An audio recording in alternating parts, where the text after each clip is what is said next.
Welcome to Pratap classes. दोस्तों, Pratap classes के YouTube platform पर आपका हार्दिक स्वागत है। आज हम बात करेंगे एनसीईआरटी बुक्स कक्षा 6 इतिहास में अध्याय नंबर 8 आ चुका है। गांव, शहर और व्यापार के बारे में आज जानेंगे।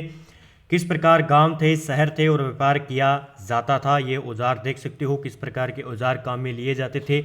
इन चित्रों के माध्यम से हम पूरी चर्चा हम करने वाले हैं। बात करते हैं उसके बाद में हम एनसीईआरटी बुक्स कक्षा 6 हमने स्पेशल कक्षा 6 से लेकर 10 तक नवीनतम संस्करण पर आधारित संपूर्ण अध्याय पर आधारित जो है ऑनलाइन टेस्ट सीरीज भी स्टार्ट कर रखी है।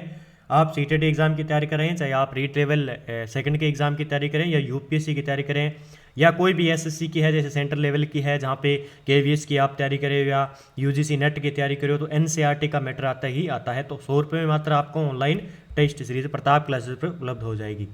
देखिए, पहले क्वेश्चन की हम बात करते हैं। लगभग 2500 वर्ष पूर्व कृषि के विकास की प्रक्रिया में महत्वपूर्ण कदम उठाए गए।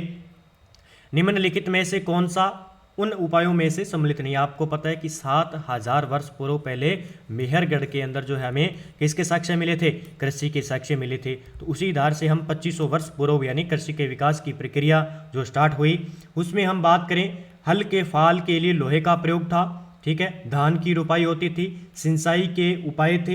क्या ये बिल्कुल कथन सही है? हाँ, हमने देखा था कि पहले लकड़ी के हल होते थे। किस प्रकार के? लकड़ी के हल होते थे। फिर लकड़ी के हल का प्रयोग जिस प्रकार खत्म हुए, उसके बाद क्या होगी, लोहे के फाल का प्रयोग होने लगा। पहले जो है सिंचाई रोपाई के आधार पर न होकर छिड़काव के आधार पर कृषि होती थी। उसके बाद धान की रोपाई होने लग गई धीरे धीरे हड़प्पा सभ्यता में। फिर सिंचाई के जो उपाय सोचने लग गए। तो बिल्कुल तीनों आंसर सही हो जाएंगे कि महत्वपूर्ण कदम उठाए गए थे कृषि के विकास के लिए 2500 वर्ष पूर्व। तो ये एग्जाम में पूछा जा सकता है, आपको तो याद भी होना चाहिए। तो 1, 2, 3 बिल्कुल कथन सही हो जाएंगे। देखिए, लगभग 2500 वर्ष पूर्व कृषि उत्पादन बढ़ाने के लिए महत्वपूर्ण कदम उठाए गए, क्योंकि समृद्ध गांवों के बिना राजाओं तथा उनके राज्यों का बने रहना मुश्किल था। कृषि के विकास में लोहे के फाल का प्रयोग और धान की लोहे के फाल का प्रयोग क्यों होने लगा? क्योंकि वहाँ पे जो मिट्टी थी बहुत मजबूत थी, इसको इसलिए लकड़ी का हल नहीं चलता था, तो लोहे के फाल का प्रयोग किया जाता था। धान की रोपाई कुछ नए तरीके से थे तो कुछ कारगर साबित हुए। उसी तरह सिंचाई भी काफ़ी उपयोगी साबित हुई। इस समय सिंचाई के लिए नहरें, कुएं, तालाब और कृत्रिम जलाशय बनाए गए हैं। ठीक है, फिर हम बात करते हैं प्रश्न नंबर 2। सूची फर्स्ट को सूची सेकंड से सुमेलित कीजिए तथा सूचियों के नीचे दिए गए कूटों का प्रयोग करके सही उत्तर चुनना है। ठीक है, क्या चुनना है? सही उत्तर का चयन हमें करना है। ठीक है, देखिए, एक साइड हमें दिया हुआ ग्रामवासी और दूसरी साइड हमें दिया हुआ नाम। ठीक है, देखिए, बड़े भूस्वामी, हल वाले, हल वाहे। ठीक है, उसके बाद भूमिहीन मजदूर और दास। तो इन्हें हमें नाम हम कह सकते हैं क्या है। इसकी हम चर्चा करें तो आपको पता है कि उपमहाद्वीप के दक्षिणी और उत्तरी हिस्सों के अधिकांश गांव में कम से कम क्या है थे, 3 तरह के लोग रहते थे। जिसमें हम बात करें तमिल क्षेत्र की, सबसे पहले हम तमिल क्षेत्र की बात करेंगे। तो तमिल क्षेत्र की बात करें तो वहाँ पे क्या थे, जो तमिल क्षेत्र में बड़े भूस्वामी थे उन्हें क्या कहा जाता था? वेल्ला। ठीक है, ए का क्या हो जाएगा? 4 हो जाएगा, ए का वेल्ला कहा जाता था। फिर हम बात करें जो साधारण हलवाए थे उनको कहा जाता था उनवार, उनको बी का क्या हो जाएगा? 3 हो जाएगा। जो साधारण हलवाई थे वहाँ पे उनको कहा जाता था उनवार। फिर हम बात करें जो भूमिहीन मजदूर थे, ठीक है, उनको क्या कहा जाता था? उन्हें कहा जाता था कंडेसियार। उसके बाद जो दास होते थे उन्हें कहते थे अदीमई। ठीक है, तो याद रखना है आपको। इसका आंसर की बात करें तो इसका आंसर हो जाएगा सी, बिल्कुल आंसर हो जाएगा 4, 3, 2, 1। ठीक है, हम देखते हैं मुख्य तथ्य की बात करें।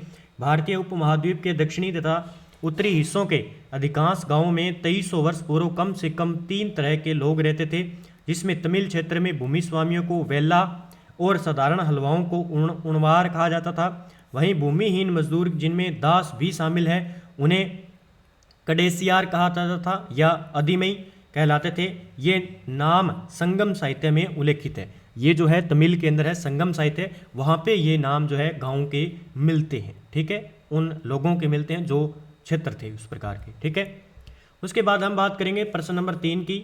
लगभग 2500 वर्ष पूर्व भारतीय उपमहाद्वीप के उत्तरी हिस्से के गांव के संदर्भ में निम्नलिखित कथनों पर विचार करना है। देखिए, गांव का प्रधान व्यक्ति ग्राम भोजक कहलाता था। ये कथन बिल्कुल सही है। 2 नंबर बात करें, गांव में रहने वाले स्वतंत्र और छोटे किसानों को क्या कहा जाता था? भूपति न कहकर क्या कहा जाता था? गृहपति। क्या कहते थे उन्हें? गृहपति कहते थे। तो इसका आंसर हम देखें तो केवल एक बिल्कुल सही हो जाएगा। आगे हम बात करें, देखिए गांव का प्रधान व्यक्ति ग्राम भोजक कहलाता था। यह पद अनुवांशिक था। ग्राम भोजक के पद पर आमतौर पर गांव का सबसे बड़ा भूस्वामी होता था। प्रभावशाली होने के कारण प्राय राजा भी कर वसूलने का काम इन्हें भी सौंप देते थे। ये न्यायाधीश का और कभी कभी पुलिस का काम भी करते थे। ठीक है, फिर बात करते हैं, ग्राम भोजकों के अलावा अन्य स्वतंत्र कृषक भी होते थे जिन्हें गृहपति कहते थे, न कि भूपति। इनमें ज़्यादातर छोटे किसान, इसके अतिरिक्त गांवों में भूमिहीन व्यक्तियों में दास और कर्मकार होते थे। ये दूसरों की जमीन पर काम करके अपनी जीविका चलाते थे।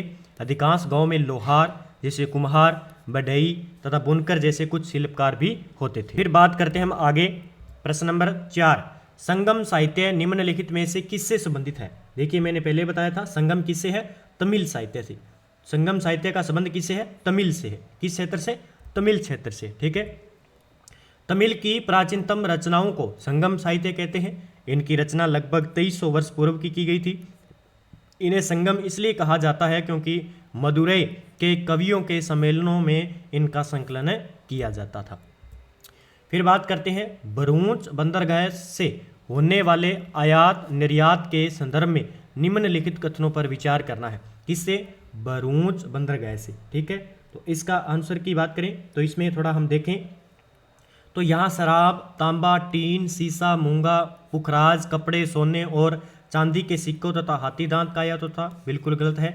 हिमालय की जड़ी बूटियाँ, कार्निलियन, सूती कपड़ा, रेशम तथा इत्र यहाँ से निर्यात किए जाते थे। ये कथन बिल्कुल सही हो जाएगा। इसमें केवल 2 कथन सही हो जाएगा। क्यों हो जाएगा? देखते हैं मुख्य तथ्य के अंदर, जो कि हमारे एग्जाम की दृष्टि से महत्वपूर्ण होते हैं। यह अज्ञात यूनानी नाविक द्वारा बेरी गांजा पतन का विवरण दिया गया है कि बेरी गांजा भरूच का यूनानी नाम था। ये देखिए भरूच का यूनानी नाम क्या था? बेरी गांजा। यहाँ आयातित वस्तुओं में हाथी दांत शामिल नहीं है। हाथी दांत भारत से निर्यात किया जाता था। अन्य सभी जानकारियाँ सही है।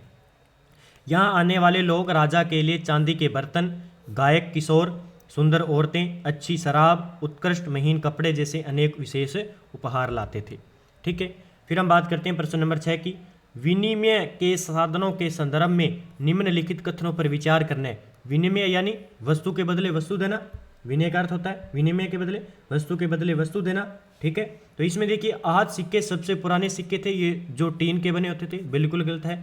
विनिमय के लिए सिक्कों के अलावा वस्तुओं का प्रयोग भी संगम काल में होता था। केवल 2 कथन बिल्कुल सही हो जाएगा। देखते हैं क्यों सही है, तो 2 सही हो जाएंगे। मुख्य तथ्य की बात करेंगे तभी हमें पता चलेगा। सबसे पुराने सिक्के आहत सिक्के, ये याद रखना है आपको। ठीक है, जो लगभग 500 वर्ष चलने में रहे। चांदी या सोने पर विभिन्न आकृतियों को आहत कर बनाए जाने के कारण इन्हें आहत सिक्का कहते हैं। टीन के नहीं बनाए जाते थे, किसके? चांदी और सोने के। संगम साहित्य में वर्णित एक कविता से पता चलता है कि उस समय वस्तु विनिमय भी चलन में था। ठीक है, फिर बात करते हैं प्रश्न नंबर 7 की, कथन ए और कारण। मथुरा 2500 साल से भी अधिक समय से एक महत्वपूर्ण नगर रहा है। कारण कहता है कि मथुरा यातायात और व्यापार के मुख्य मार्गों पर स्थित था। क्या ये बिल्कुल दोनों कथन सही है? ठीक है, देखिए आर ए और इसमें बात करें ए और आर दोनों सही है, कथन सही है। आर ए का सही स्पष्टीकरण भी करता है। मथुरा 2500 साल पहले था तो इसका मतलब यातायात और व्यापार के मुख्य मार्ग भी स्थित थे। ठीक है, तो इसका आंसर 1 हो जाएगा। आगे बात करते हैं मुख्य तथ्य की। देखिए मथुरा 2500 साल पहले अधिक समय से एक महत्वपूर्ण नगर रहा है क्योंकि यह यातायात और व्यापार के 2 मुख्य मार्गों पर स्थित था। इनमें से एक मार्ग उत्तर पश्चिम से पूर्व की ओर, दूसरा उत्तर से दक्षिण की ओर जाने वाला था। शहर के चारों ओर किलेबंदी थी। इसमें अनेक मंदिर थे। आसपास के किसान तथा पशुपालक शहर में रहने वालों के लिए भोजन जुटाते थे। मथुरा बेहतरीन मूर्तियां बनाने का केंद्र था। आप देखिए, अब आपसे पूछा जा सकता है कि मूर्तियां बनाने का महत्वपूर्ण केंद्र कौन सा था? मथुरा था। ठीक है, फिर बात करते हैं निम्नलिखित में से कौन कुषाणों की राजधानी रही है? कुषाणों की राजधानी रही है मथुरा। याद रखना आपको, मथुरा कुषाणों की राजधानी रही है। फिर बात करते हैं लगभग 2000 वर्ष पूर्व मथुरा कुषाणों की दूसरी राजधानी बनी। मथुरा एक धार्मिक केंद्र भी रहा है, आज भी है। यहाँ बौद्ध विहार और जैन मंदिर है। यह कृष्ण भक्ति का महत्वपूर्ण केंद्र है। ठीक है, फिर बात करें प्रश्न नंबर 9 की, प्राचीन नगरीय शिल्प तथा कपड़ा उत्पादन के संदर्भ में निम्नलिखित कथनों पर विचार कीजिए। क्या करना है? विचार करना है किस पर? प्राचीन नगरीय शिल्प और कपड़ा उत्पादन पर। ठीक है, किस पर? उत्पादन पर। पूरा स्थलों से प्राप्त मिट्टी के बहुत पतले और सुंदर बर्तनों को उत्तरी काले चमकीले पात्र कहा जाता था। ये बर्तन उप महाद्वीप के केवल पूर्वोत्तर भागों से प्राप्त होते हैं। बिल्कुल गलत है। उत्तर में वाराणसी और दक्षिण में मदुरै कपड़ा उत्पादन के लिए प्रसिद्ध थे। बिल्कुल कथन सही है। ठीक है, क्या हो जाएंगे? सही है। हम देखते हैं, तो इसमें केवल 2 सही हो जाएगा। मुख्य तथ्य की बात करें, नगरीय पुरा स्थलों में बहुत पतले और सुंदर बर्तन प्राप्त हुए जिन्हें उत्तरी काले या चमकीले पात्र कहा जाता था, क्योंकि ये ज़्यादातर उपमहाद्वीप के उत्तरी भाग में मिले हैं। ये प्राय काले रंग के होते हैं और इनमें एक खास चमक होती है। उत्तर में वाराणसी और दक्षिण में मदुरै कपड़ा उत्पादन के प्रसिद्ध केंद्र थे, जहां स्त्री और पुरुष दोनों काम करते थे। ठीक है, फिर बात करते हैं प्रश्न नंबर 10 की। प्राचीन नगरों में श्रेणियों के संदर्भ में निम्नलिखित कथनों पर विचार करना है। श्रेणियों के संदर्भ में। ठीक है, तो इसमें श्रेणी संयुक्त रूप से शिल्पकारों और व्यापारियों का एक संघ था। बिल्कुल गलत है। ये श्रेणियां बैंकों के रूप में काम करती थी, जहां लोग पैसे जमा करते थे। ये कथन बिल्कुल सही है। ठीक है, देखते हैं हम, तो इसमें केवल 2 सही हो जाएगा। मुख्य तथ्य की बात करें, प्राचीन नगरों में शिल्पकार और व्यापारी अपने अपने संघ बनाने लगे, जिन्हें श्रेणी कहते हैं। ये संयुक्त नहीं बल्कि अलग अलग थी। शिल्पकारों की श्रेणियों का काम प्रशिक्षण देना, कच्चा माल उपलब्ध करवाना तथा तैयार माल का वितरण करना था, जबकि व्यापारियों की श्रेणियां व्यापार संचालन करती थी। श्रेणियां बैंकों के रूप में काम करती थी। यहाँ लोग पैसे जमा रखते थे। इस धन का निवेश लाभ के लिए किया जाता था। उससे मिले लाभ का कुछ हिस्सा जमा करने वालों को लौटा दिया जाता था या फिर मठ आदि धार्मिक संस्थानों को दिया जाता था। फिर बात करते हैं, अरिकामेडु नामक प्राचीन पत्तन निम्नलिखित में से कहाँ स्थित है? पहले भी हमने चर्चा की थी, फिर भी हम कर लेते हैं। तो यह है पुदुचेरी के अंदर। ठीक है, कहाँ पे है? पुदुचेरी। देखते हैं हम थोड़ा। अरिकामेडु पुदुचेरी में अवस्थित है। लगभग 2200 से 1900 साल पहले अरिकामेडु एक पत्तन था। यहाँ ईंटों से बना एक ढांचा मिला है जो संभवतः गोदाम रहा हो। यह भूमध्य सागरीय क्षेत्र के एफोरा जैसे पात्र मिले हैं। इनमें शराब या तेल जैसे तरल रखे जा सकते थे। इनमें दोनों तरफ पकड़ने के लिए हत्था भी लगा था। यहाँ एरेटाइन जैसे मुहर लगे लाल चमकदार बर्तन भी मिले हैं। इन्हें इटली के एक शहर के नाम से एरेटाइन पात्र के नाम से जाना जाता था। इसे मुहर लगे सांचे पर गीली चिकनी मिट्टी दबाकर बनाया जाता था। कुछ ऐसे बर्तन भी मिले हैं जिनका डिज़ाइन तो रोम का था, किंतु वे यहीं बनाए जाते थे। यहाँ रोम, लैंप, शीशे के बर्तन और रत्न भी मिले हैं। याद रखना है आपको। ठीक है, आगे बात करते हैं हम। प्रारंभ में तमिल भाषा के लिए निम्नलिखित में से कौन सी लिपि का प्रयोग किया जाता था? प्रारंभ की बात करें तो तमिल भाषा के लिए हम बात करें तो ब्राह्मणी लिपि का प्रयोग किया जाता था। किसका? ब्राह्मणी लिपि का। प्रारंभ में तमिल भाषा के लिए ब्राह्मणी लिपि का प्रयोग किया जाता था। कई बर्तनों पर ब्राह्मणी लिपि में अभिलेख मिले हैं, इसलिए इन्हें तमिल ब्राह्मणी अभिलेख भी कहा जाता है। बात करें 13 नंबर प्रश्न की। जातक कथाओं जहाँ पे बुद्ध के अवशेष मिलते हैं का संकलन निम्नलिखित में से किसके द्वारा किया गया? तो बौद्ध अनुयायियों द्वारा किया गया था। बिल्कुल सही होगा आपका आंसर भी। और बौद्ध अनुयायियों का जो है जातक कथाओं का यानी बुद्ध के बारे में हमें जानना है तो जातक कथाओं के अंदर इनकी जानकारी मिलती है। ठीक है, फिर बात करें जातक कथाओं वे कहानियाँ हैं जो आम लोगों में प्रचलित थी। इनका संकलन बौद्ध भिक्षुओं द्वारा किया जाता था। तो आज के इतने ही क्वेश्चन थे, हमने कंप्लीट कर लिए। इसी के साथ में डेली हमारे साथ जुड़े रहिए। एनसीईआरटी बुक्स कक्षा 6 से लेकर 10 तक हम पूरी कंप्लीट करके ही हम मानेंगे। जिनका विद्यार्थियों का एग्ज़ाम है तो वो डेली पढ़ते जाएं सीटेट के लिए, और अन्य एग्ज़ाम के लिए आप अभी से जुट जाइए ताकि आपके लिए महत्वपूर्ण हो। तो सभी विद्यार्थी वीडियो को लाइक कर दें, शेयर कर दें, और चैनल पर नए हैं चैनल को सब्सक्राइब कर लें। कल हम बात करेंगे अध्याय नंबर 9 की।